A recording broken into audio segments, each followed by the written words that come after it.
Hello friends, welcome to my channel. और आज मैं आपके साथ व्रत की साउथ इंडियन थाली की रेसिपी शेयर करने जा रही हूँ।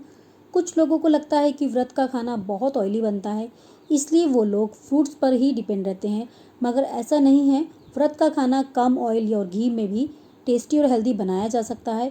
इसलिए मैं आज आपके लिए व्रत की साउथ इंडियन रेसिपी लेके आई हूँ, जिसमें हमने बहुत कम ऑयल और घी का यूज़ किया है। तो ऐसी हेल्दी और टेस्टी रेसिपी को देखने के लिए वीडियो को लास्ट तक ज़रूर देखें। और अगर आपको वीडियो पसंद आए तो वीडियो को लाइक करना ना भूलें और इसे ज़्यादा से ज़्यादा शेयर करें। और अगर आपने मेरे चैनल को अभी तक सब्सक्राइब नहीं किया है तो प्लीज़ मेरे चैनल को सब्सक्राइब करें। तो चलिए बनाना शुरू करते हैं। सबसे पहले हम यहाँ पर इडली और डोसे के लिए बैटर तैयार करेंगे। तो इसके लिए मैंने 1 कप समा के चावल लिए हैं, जो व्रत में यूज़ किए जाते हैं। ये आपको आसानी से किराने की शॉप पे मिल जाते हैं। और यहाँ मैंने आधा कप साबूदाना लिया है। ये मैंने मीडियम साइज़ का लिया है, आप चाहें तो स्मॉल या फिर लार्ज साइज़ का भी साबूदाना ले सकते हैं। अब इन्हें हम बाउल में शिफ्ट करेंगे। अब हम समा के चावल और साबूदाना को अच्छी तरह से 3 से 4 बार धोएंगे, ताकि इसके अंदर की गंदगी सब निकल जाए। और इसे हमें 4 घंटे के लिए भिगो के रखना है। तो ये देखिए, हमारे चावल और साबूदाना धुल चुके हैं। अब हम साबूदाना में 1/4 कप पानी डालेंगे। हमें पानी जो 1/4 कप से ज़्यादा नहीं डालना। और उसी तरह से हम चावल में आधा कप पानी डालेंगे। अब इन्हें हम सोक होने के लिए 4 घंटे के लिए रख देंगे। तो ये देखिए, 4 घंटे बाद साबूदाना कितनी अच्छी तरह से फूल चुका है। अब इसे हम एक मिक्सी के जार में डालेंगे और अब इसमें हम चावल डालेंगे। अगर चावल में एक्स्ट्रा पानी है तो हम उसे निकाल देंगे और इसे भी हम जार में डाल देंगे। अब इसमें हम आधा कप दही डालेंगे। तो यहाँ मैंने दही जो यूज़ की है वो थोड़ी खट्टी है। अब इसे हम जार में डालकर अच्छी तरह इसका फ़ाइन पेस्ट बना लेंगे। अगर पेस्ट बनाते हुए पानी की ज़रूरत पड़े तो आप इसमें पानी ऐड कर सकते हैं। यहाँ मैंने थोड़ा पानी ऐड किया है। तो ये देखिए, हमारा बैटर अच्छी तरह से बन चुका है। अब इसे हम एक बाउल में निकाल लेंगे और इसे हम ढक कर करीबन 1 से 2 घंटा फर्मेंट होने के लिए रख देंगे।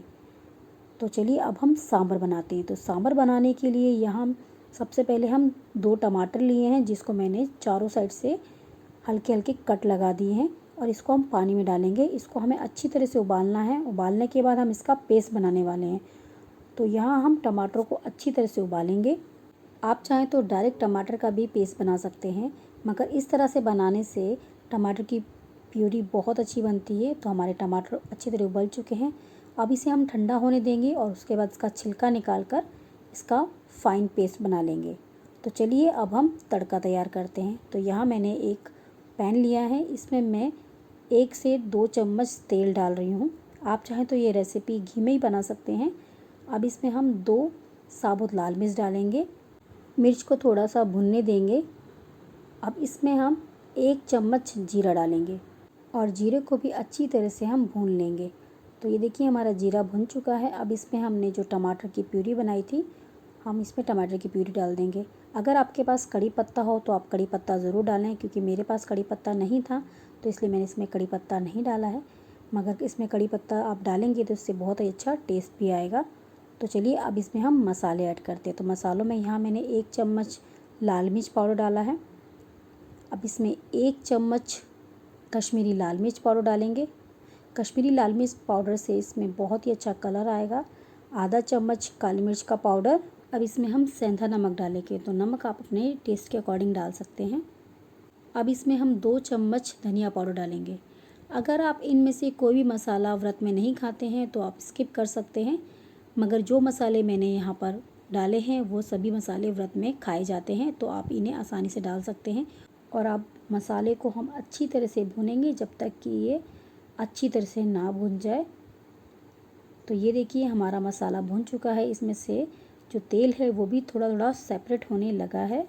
और अब इसमें हम सब्जियां ऐड करेंगे। तो जो सब्ज़ी व्रत में खाई जाती है हम वही सब्ज़ी इसमें डाल रहे हैं। तो यहाँ मैंने घिया लिए, ये लौकी को मैंने बारीक बारीक चॉप कर लिया है और थोड़ी सी मैंने गाजर ली है। आप सब्ज़ी अपने अकॉर्डिंग कम ज़्यादा कर सकते हैं। अब इसमें हम कद्दू डालेंगे। व्रत में कद्दू भी खाया जाता है, तो यहाँ हमने कद्दू को भी बारीक बारीक कट कर लिया है। अब इसमें 1 टमाटर हम डाल रहे हैं, जिसको हमने बड़ा बड़ा डाइस में कट किया है। अब इन मसालों को हम अच्छी तरह सब्ज़ी में मिक्स कर लेंगे और इसे अच्छी तरह से भूनेंगे। इसे हम 2 मिनट तक अच्छी तरह भूनेंगे, ताकि सब्जियां अच्छी तरह से इसमें भुन जाएं। तो ये देखिए सब्जियां भुन चुकी हैं। अब इसे हम ढक कर करीबन 10 मिनट के लिए इसे लो फ्लेम पर अच्छी तरह से पकने देंगे। तो ये देखिए 10 मिनट बाद सब्जियां अच्छी तरह से पक चुकी हैं और ये काफ़ी हद तक गल भी चुकी हैं। अब इसमें हम पानी डालेंगे, तो आप पानी की क्वांटिटी अपने अकॉर्डिंग कम ज़्यादा कर सकते हैं, आपको जितनी भी ज़्यादा ग्रेवी चाहिए। सांभर खाने में थोड़ा पतला ही अच्छा लगता है, तभी उसका टेस्ट अच्छा आता है। अगर आप इसमें पानी कम डालेंगे तो ये ठंडा होने के बाद सब्जियां इसका पानी अब्जॉर्ब कर लेंगी, जिसकी वजह से ये बहुत ज़्यादा गाढ़ा हो जाएगा। तो आप इसमें थोड़ा पानी ज़्यादा डालें। अब इसे हम ढक्कन लगाकर अच्छी तरह से पकने देंगे जब तक कि अच्छी तरह से सब्जियां गल ना जाए। तो ये देखिए सब्जियां अच्छी तरह से गल चुकी हैं और हमारा सांभर काफ़ी हद तक बन चुका है। अब इसमें हम जो सब्जियां हैं उसको मैश करने के लिए यहाँ मैं मैशर का यूज़ कर रही हूँ, जिससे कि सब्जियां थोड़ी घुटी घुटी लगें, क्योंकि खड़ी खड़ी सब्जियां अच्छी नहीं लगती हैं सांभर में, इसलिए मैंने हल्का सा मैशर इसमें यूज़ किया है। आप व्रत में ये वाला सांभर ज़रूर बनाएं, क्योंकि खाने में बहुत ही ज़्यादा टेस्टी और चटपटा बना था। और इसमें जो सब्जियां हैं वो कॉमन सब्जियां हैं जो मोस्टली सांभर में डाली जाती हैं। तो देखिए हमारा सांभर बन के रेडी हो चुका है। अब इसमें हम 2 चम्मच अमचूर पाउडर डालेंगे। अगर आप अमचूर पाउडर नहीं खाते हैं तो आप इसकी जगह 1 नींबू का रस भी डाल सकते हैं और इसे अच्छी तरह से मिक्स कर देंगे। और अब इसमें हम फ्रेश कटा हुआ हरा धनिया डालेंगे। अगर आप व्रत में गरम मसाला खाते हैं तो आप इसमें आधा चम्मच गरम मसाला डाल सकते हैं, मगर मैं गरम मसाला का यूज़ नहीं करती हूँ, इसलिए मैंने इसमें गरम मसाला नहीं डाला है। तो देखिए हमारा सांभर बन के रेडी है। अगर आपको सांभर की रेसिपी अच्छी लगे तो मुझे कमेंट करना ना भूलें। तो चलिए अब हम बनाते हैं साबूदाना वड़ा। तो वड़ा बनाने के लिए यहाँ मैंने 2 उबले हुए आलूओं को अच्छी तरह से मैश किया हुआ है। अब इसे हम एक बाउल में डाल देंगे। अब इसमें हम साबूदाना डालेंगे। तो यहाँ मैंने 1 कप साबूदानों को सोक किया हुआ था। अब इसे हम बाउल में डाल देंगे। अब इसमें हम 2 से 3 चम्मच मूंगफली का पाउडर डालेंगे। इसको मैंने रोस्ट करके अच्छी तरह से इसका पाउडर बना लिया था।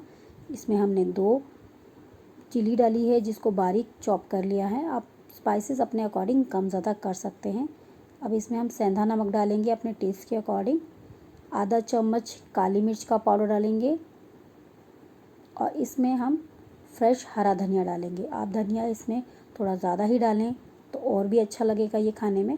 और इन सभी चीज़ों को हम हाथों से अच्छी तरह से मिक्स कर लेंगे। साबूदाना वड़ा एक ऐसी रेसिपी है जो खाने में बहुत ही ज़्यादा टेस्टी होती है और ये डीप फ्राई होने की वजह से काफ़ी लोग इसे बनाना पसंद नहीं करते। तो आज मैं ये रेसिपी आपको सैलो फ्राई बनाने वाली हूँ। तो ये रेसिपी खाने में टेस्टी भी उतनी ही होगी और इसमें बहुत ही कम ऑयल और घी का भी यूज़ होगा। तो देखिए ये अच्छी तरह से मिक्स हो चुका है। अब यहाँ पर हम छोटी छोटी सी बॉल बनाएंगे और उसको हाथ से चपटा कर लेंगे, जिस तरह से हम टिक्की बनाते हैं बस उसी तरह से।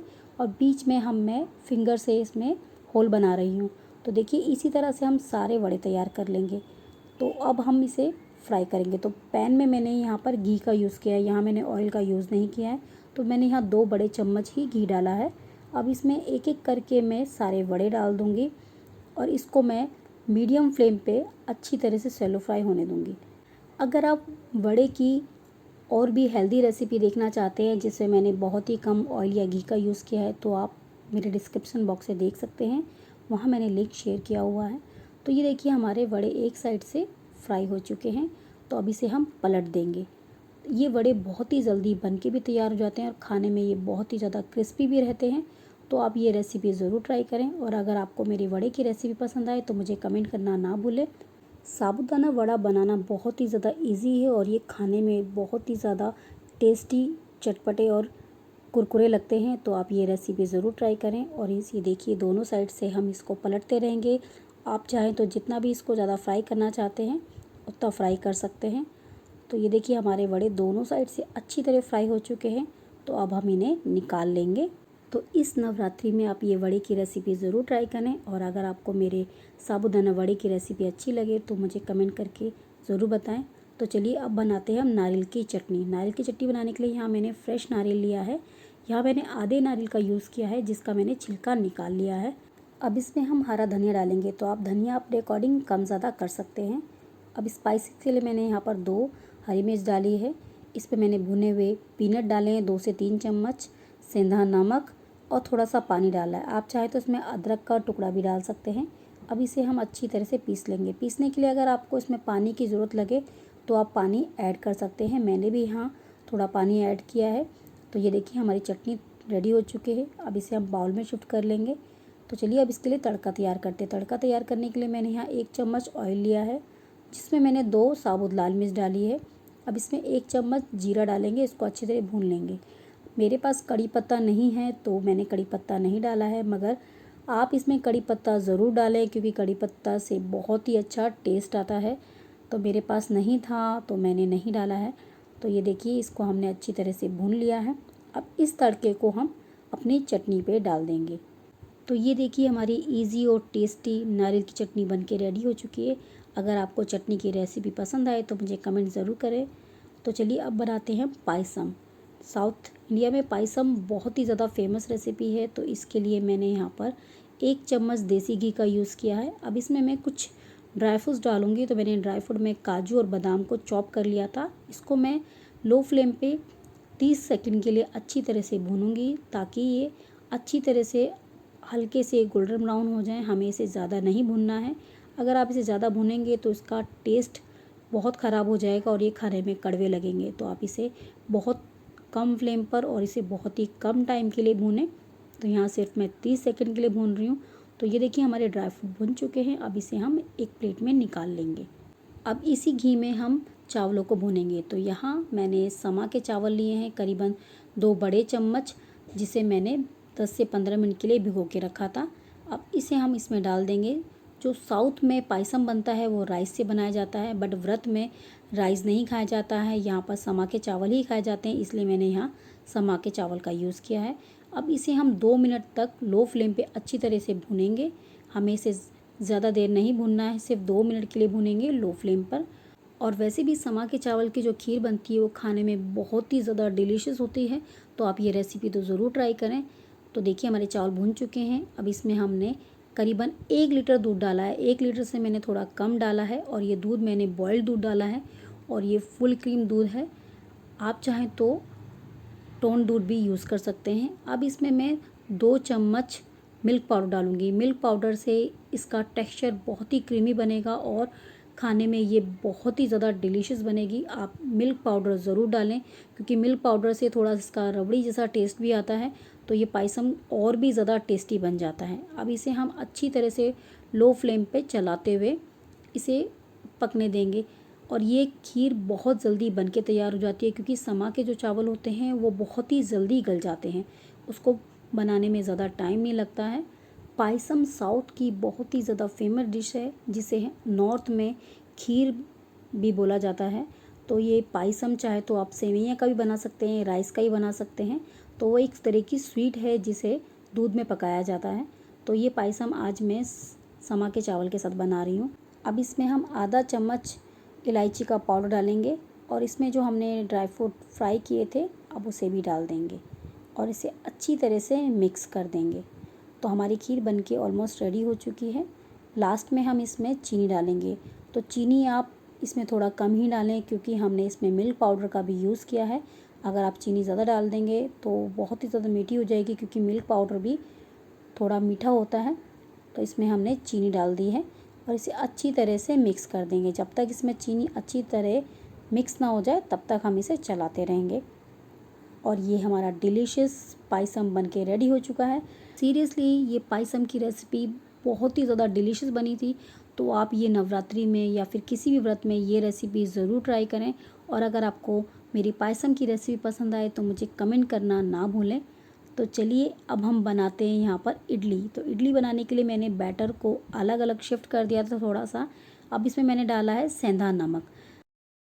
इसे अच्छी तरह से हम मिक्स कर लेंगे। अगर आप व्रत में बेकिंग सोडा या फिर इनो खाते हैं तो आप इसमें डाल सकते हैं, मगर मैं व्रत में इनो या फिर बेकिंग सोडा नहीं खाती हूँ तो इसलिए मैंने यहाँ पर नहीं डाला है। अब यहाँ मैंने इडली की ट्रे ली है जिसमें मैं थोड़ा थोड़ा ऑयल डाल दूँगी और इसको हम ब्रश से अच्छी तरह से ग्रीस कर देंगे ताकि हमारी इडली आसानी से निकल जाए। तो अब इसमें हम इडली का बैटर डाल देंगे। इडली बनाना बहुत ही ज़्यादा इजी है। सिर्फ इसके लिए आपको अगर ये थोड़ा ज़्यादा फर्मेंट होगा तो ये इडली ऑटोमेटिक ही बहुत ही ज़्यादा फूल के बनेगी।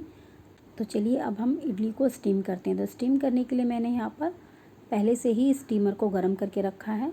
अब इसे हम 5 से 10 मिनट के लिए अच्छी तरह से मीडियम फ्लेम पर स्टीम होने देंगे। तो हमारी इडली भी बनके रेडी हो जाएगी। अब इसमें हम डोसा बनाएंगे। तो डोसा बनाने के लिए मैंने यहाँ तवा लिया है। इसको मैंने अच्छी तरह से पानी से छींटे मारकर इसको अच्छी तरह से पोंछ लिया है। अब इसमें मैं डोसे का बैटर डालूँगी। तो जिस तरह से डोसे को फैलाते हैं बस उसी तरह से आपको इसे फैलाना है। आप चाहें तो मसाला डोसा भी बना सकते हैं, मगर यहाँ मैं प्लेन डोसा बना रही हूँ। और डोसा एक ऐसी रेसिपी है जो हर किसी के घर में आज के टाइम में तो बनती ही है, क्योंकि ये बच्चों को तो बहुत ही ज़्यादा पसंद आती है।